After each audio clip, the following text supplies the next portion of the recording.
Okay, so you probably come to the most important video that you will see throughout our course. And that's the video all about creating your final content. Be it for print, you want to send it off to print, or be it for a digital version online. There's a lot of things that you need to check in order to make sure that the document would translate perfectly for print. Okay, so our document is finished. We have our cover, we have the first DPS, and we have our second DPS. Now, there's obviously a lot of additional little design tricks and things that you can do in InDesign, but we'll discuss them in some other sessions. So for now, your first step always is to make sure that this document is saved. Okay, now we saved it in our folders, and it's saved with the InDD extension. What you need to understand now is once we are finished with the publication or with the design, we need to create a backup, a package as they call it, because we pulled a lot of images from different folders all over our computer as we added our images and so on. So now what a package is going to do is bring it all into one central location, into one folder. It's going to include all the images you used, the InDesign file, the IDML file, which I'll tell you about, and the fonts. So how do we do this? We go File, Package,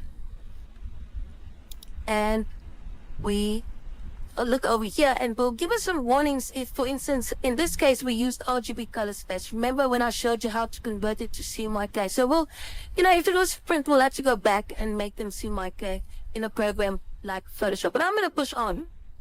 The rest of it, you could just click Package,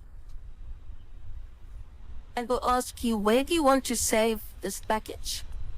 And we will save it under your course files, and we'll call this folder the Zoom Out Final. I normally call them backup, because then I know that that's the open files for my whole publication. Okay, there's a few options here. Firstly, we'll say copy files, which means that if there is fonts used on that system in your publication, it does save all of those fonts into the package for you, for if somebody else have to open your document, or if you come back to it in a year's time and maybe you've deleted certain fonts. It also copies the linked graphics. All right. Then update graphic links in the package is important because it's going to point to your graphic files once it's created the new InDesign document. Then very important, we're including an IDML file. And the IDML file is if you're working on the latest version of InDesign and somebody requests the open files and they on a previous version of InDesign, then they can open the IDML file. It stands for InDesign Markup Language. Then we can also include a PDF print, but we don't want to do that because we want control over the final PDF. So we're not going to include that in our package. And now we can just click Package. It will warn us about copyrights on fonts. That's okay. Skip through. And it will create the folder for us. Let's go look at that folder. Okay, there's our new Zoom Out Final folder. And inside it is the IDML file, the InDesign file, the links with all the images we used in the document, as well as the document fonts folder. So if anybody ever asks you for the open files of your document, these are what your open files would consist of. All of those files together. So you would zip them and send them over.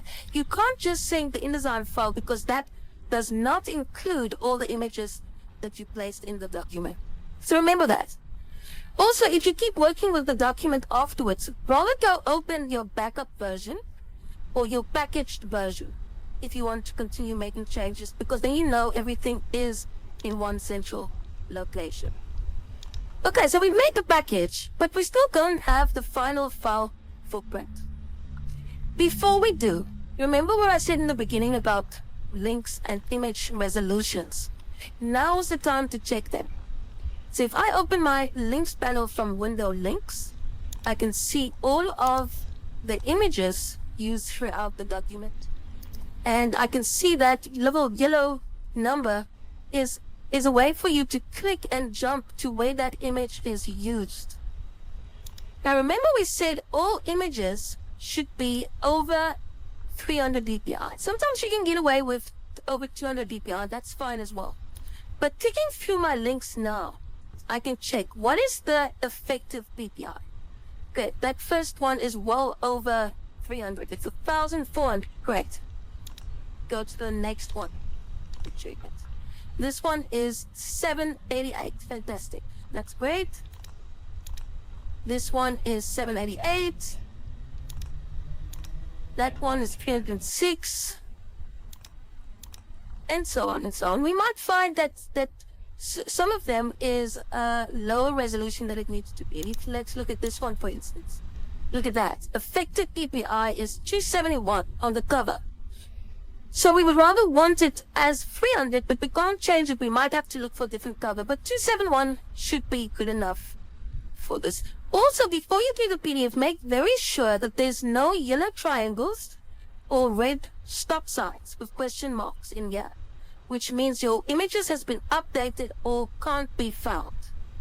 Okay, and then you need to relink them. Remember that relink button over there. Okay, so all is in order here. So our next step would be to create that PDF.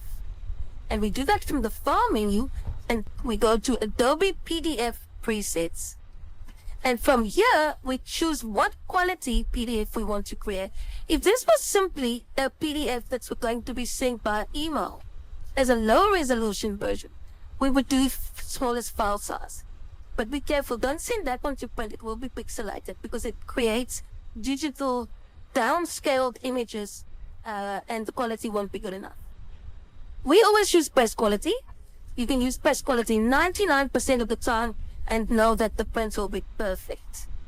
Okay, these other ones is when you do LIFO printing. So ask your printer, whoever's going to print this publication, ask them which of the Adobe PDF presets you should use. Right, and then we can just click on paste quality, and it asks us, where do we want to save the final PDF? We're going to save it in that same folder.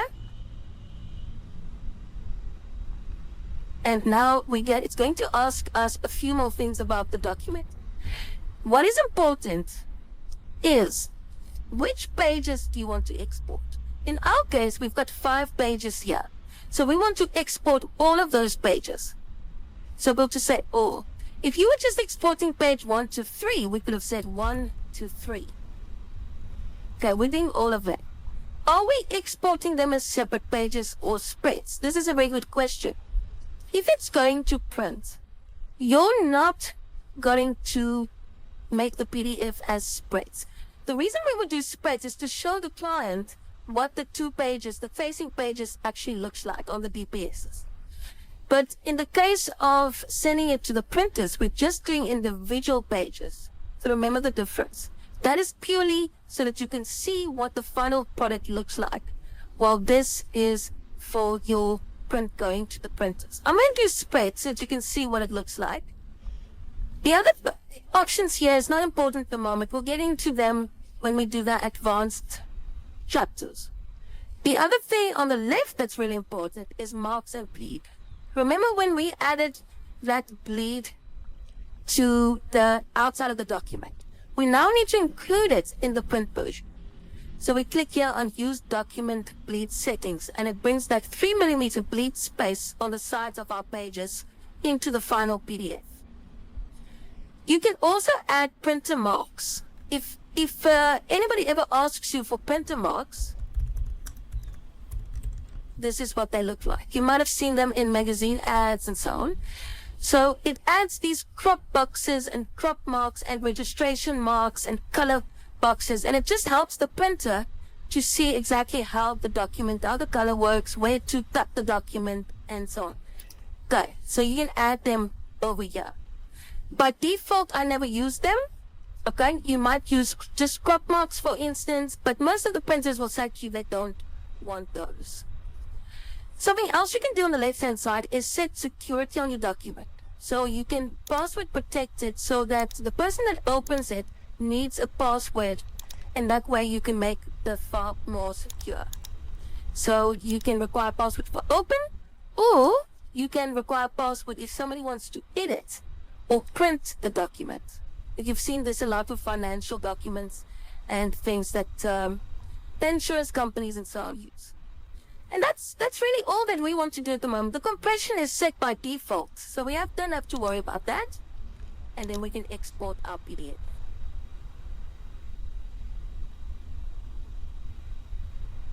Alright, let's go to our folder and check the final PDF.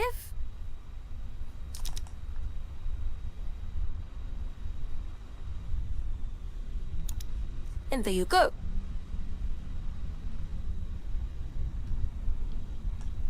Sorry, let me just drag this into the screen.